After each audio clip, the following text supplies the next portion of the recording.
Alors, un petit mot aussi, puisque c'est un sujet chaud, les poubelles. Alors, voilà un exemple d'absence de concertation totale. Il est bien évident qu'il faut s'orienter vers la gestion des déchets en moins, c'est-à-dire mieux les gérer, diminuer les volumes, les trier, bien sûr. Ça, tout le monde est d'accord là-dessus. Mais comment on peut, du jour au lendemain, annoncer aux Rétais que leurs poubelles vertes, qui, je le rappelle, contiennent des déchets organiques, c'est-à-dire odoriférants, hein, vous faites un plat de moule avec des copains, vous mangez des langoustines, etc., ça va dans les poubelles vertes.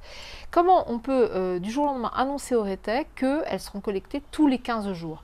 C'est un mépris total du quotidien des gens, des usagers qui, par ailleurs, je le rappelle, payent un service. Que ce service, certes, cette année, a été très légèrement diminué en tarif, parce qu'évidemment, il fallait peut-être justifier des trop-perçus, enfin bon voilà, l'étiquetage était nécessaire pour qu'on me fasse comprendre qu'en gros, il y avait un petit réglage à la baisse. Mais il ne faut pas se leurrer, les tarifs augmentent de toute façon chaque année ou presque. Donc ce service ne va pas diminuer en termes de prix, par contre il diminue en termes de qualité. Alors moi je suis tout à fait d'accord pour dire, ok, moi je veux bien trier mes déchets, mais alors, dans ce cas-là, il faut me mettre une benne pas très loin pour que je puisse porter mes poubelles dans une benne collective, parce que moi je ne vais pas garder juste à proximité de ma porte des poubelles pendant 15 jours qui vont dégager une odeur pestilentielle, qui vont attirer d'ailleurs des bestioles. Enfin, c'est vraiment pas hygiénique à une époque où on parle en plus d'hygiène et on est censé quand même tenir propre ces poubelles. D'autre part, il y a aussi un risque que les longs week-ends ou les week-ends, parce qu'il ne faut pas oublier que même hors saison, il y a des week-ends où il y a du monde à Île-de-Ré de plus en plus.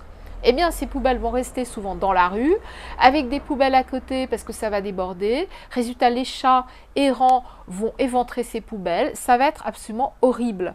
Donc, moi, j'ai envie de dire à la CDC qui gère ce sujet-là, on est tous d'accord pour l'écologie, pour la gestion des déchets, mais par pitié, prenez d'abord l'avis des usagers, reconsidérez la décision et ensuite nous trouverons des solutions pour arriver en effet à une collecte plus espacée. Mais là, en l'état actuel des choses, ce n'est pas possible. Et nous, de toute façon, nous et les Rétais, hein, parce qu'on est très nombreux à, pour le coup, là je me place en tant qu'usagère, eh bien, on est très nombreux à être vraiment vert de rage, c'est le cas de le dire, contre cette décision. Alors l'écologie, bien sûr, la gestion des déchets, tout à fait d'accord, le tri des déchets encore plus, mais on ne peut pas impacter le quotidien des gens du jour au lendemain sans solution en face.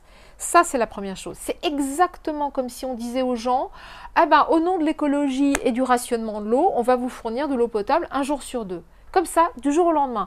C'est d'une violence inouïe pour pas mal de gens qui, d'une part, n'ont pas forcément la place pour stocker des poubelles en plus, parce que les poubelles vertes vont déborder. Les personnes âgées qui ne peuvent pas se déplacer vont se retrouver aussi avec des poubelles qui débordent. Il n'y a pas de benne dans certains villages. Nous, à la Couarde, on n'en a pas. Et j'ai d'ailleurs interpellé la mairie plusieurs fois. On n'en a pas. Et puis, vous avez aussi des gens qui vivent dans des logements collectifs, hein, plusieurs appartements. Comment vont-ils faire pour gérer des poubelles qui débordent? Non, mais c'est juste inimaginable. Donc maintenant, il faut revoir cette décision parce que la population est en colère. Like, commente et partage les vidéos d'Île-de-Ré TV.